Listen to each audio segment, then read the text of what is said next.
Hello guys, welcome to our channel Actual Classes।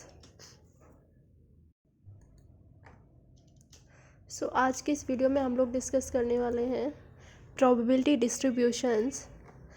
जैसे कि हम लोगों ने प्रोबेबिलिटीज़ पढ़ी थी पिछले कुछ वीडियोस में, उसी तरह से अब हम डिस्कस करेंगे प्रोबेबिलिटी डिस्ट्रीब्यूशंस, जहाँ से कि आपका सिलेबस स्टार्ट होता है। अभी तक हम लोगों ने बेसिक देखा था, अब हम जो आपका सिलेबस है वहाँ से स्टार्ट कर रहे हैं। ठीक है, जैसे प्रोबेबिलिटी डिस्ट्रीब्यूशंस दो तरह के होते हैं, एक डिस्क्रीट होता है और एक कंटिन्यूस होता है। ठीक है, डिस्क्रीट में भी कई डिस्ट्रीब्यूशंस होते हैं, जैसे uniform, binomial, Poisson, geometry, negative binomial, hyper geometric. ठीक है, ये एक एक करके हम सारे डिस्ट्रीब्यूशंस पढ़ेंगे। इसी तरह से कंटिन्यूस में भी आपके uniform, gamma, normal, T, F और बी, ठीक, ये आपके कुछ डिस्ट्रीब्यूशंस होते हैं। ये जो आपके डिस्क्रीट केस में और जो आपके कंटिन्यूस में जो भी डिस्ट्रीब्यूशंस है, सब हम एक एक करके डिस्कस करेंगे। आज के इस वीडियो में हम डिस्क्रीट यूनिफॉर्म के बारे में डिस्कस करेंगे। ठीक है, डिस्क्रीट डिस्ट्रीब्यूशन क्या होता है, जैसे कि हम लोगों ने डिस्कस किया था कि डिस्क्रीट का मतलब होता है कि कोई भी काउंटेबल सेट, ठीक है, या फिर summation of probability of X equals to 1, उसको हम बोलते थे डिस्क्रीट। और उसका जो पीएफ होता था, यानी कि प्रोबेबिलिटी फंक्शन होता था, वो होता था पीएमएफ या फिर प्रोबेबिलिटी मास फंक्शन या फिर पीडीएफ ऑफ इस स्मॉल एफ ऑफ एक्स से हम उसे डिनोट करते थे, और इसका मतलब होता था कि probability of capital X equals to small x.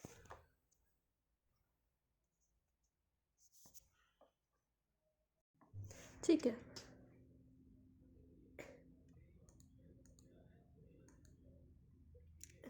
अब हम बात करते हैं डिस्क्रीट यूनिफॉर्म डिस्ट्रीब्यूशन की। डिस्क्रीट यूनिफॉर्म डिस्ट्रीब्यूशन होता है, एक एग्जांपल से हम लोग डिस्कस करते हैं।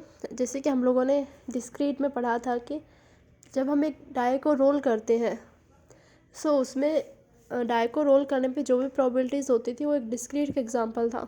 ठीक है, इसी तरह से अब हम बात करते हैं डिस्क्रीट यूनिफॉर्म डिस्ट्रीब्यूशन की। यूनिफॉर्म से क्या मतलब समझ रहे हैं आप? यूनिफॉर्म का मतलब है किसी भी प्रोबेबिलिटी को हम एक यूनिफॉर्मली डिवाइड कर देते हैं, यानी कि इक्वली हम उसे डिवाइड कर देते हैं, तो वो होता है discrete uniform distribution.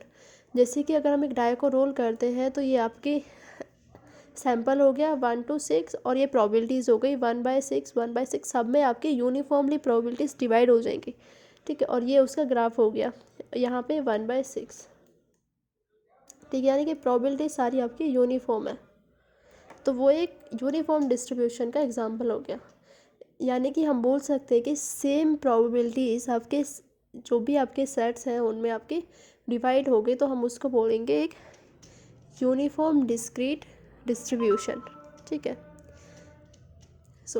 P F of the discrete uniform distribution, P F का मतलब प्रोबेबिलिटी फंक्शन। ठीक, अब हम बात करते हैं probability function of uniform distribution की। इसका पी एफ होता है 1/k। जैसे कि हमने पीछे एक एग्जांपल देखा था कि अगर हम एक डाई को रोल करते हैं, तो उसकी जो प्रोबेबिलिटी होगी वो 1/6 होगी। ठीक है, यानी कि एक बारी पीछे वाली स्लाइड पे जाते हैं।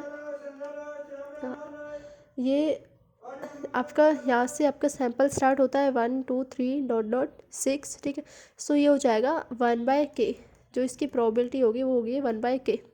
ठीक है, 1/k यानी कि k क्या हो गया, लास्ट नंबर। ठीक है, लास्ट जो आपकी प्रोबेबिलिटी थी वो 6 है। ठीक, ये हो जाएगा। इसी तरह से हम इसको 1/k बोलते हैं कि probability of x equals to होगी 1/k in case of uniform distribution. इसकी मूवमेंट्स की बात करते हैं। जब भी हम मूवमेंट्स वर्ड यूज़ करेंगे, तो इसका मतलब होगा कि हम एक्सपेक्टेशंस की बात कर रहे हैं। ठीक है, यानी कि एक्सपेक्टेशन ऑफ एक्स स्क्वायर, इस तरह से हम मूवमेंट्स की बात कर रहे हैं उसमें। इसका एक्सपेक्टेशन ऑफ एक्स होगा k + 1/2। k का मतलब हो गया लास्ट नंबर, ठीक है, +1/2 हो जाएगा आपका एक्सपेक्टेशन ऑफ एक्स। ऐसे ही k स्क्वायर, और इसमें हम ऐसे ही एक्सपेक्टेशन ऑफ एक्स स्क्वायर हो जाएगा k + 1 2k + 1/6। ये हमने इसकी जो प्रूफ है वो हमने 11th क्लास में जिसका हम पहले ही पढ़ के आए हुए हैं।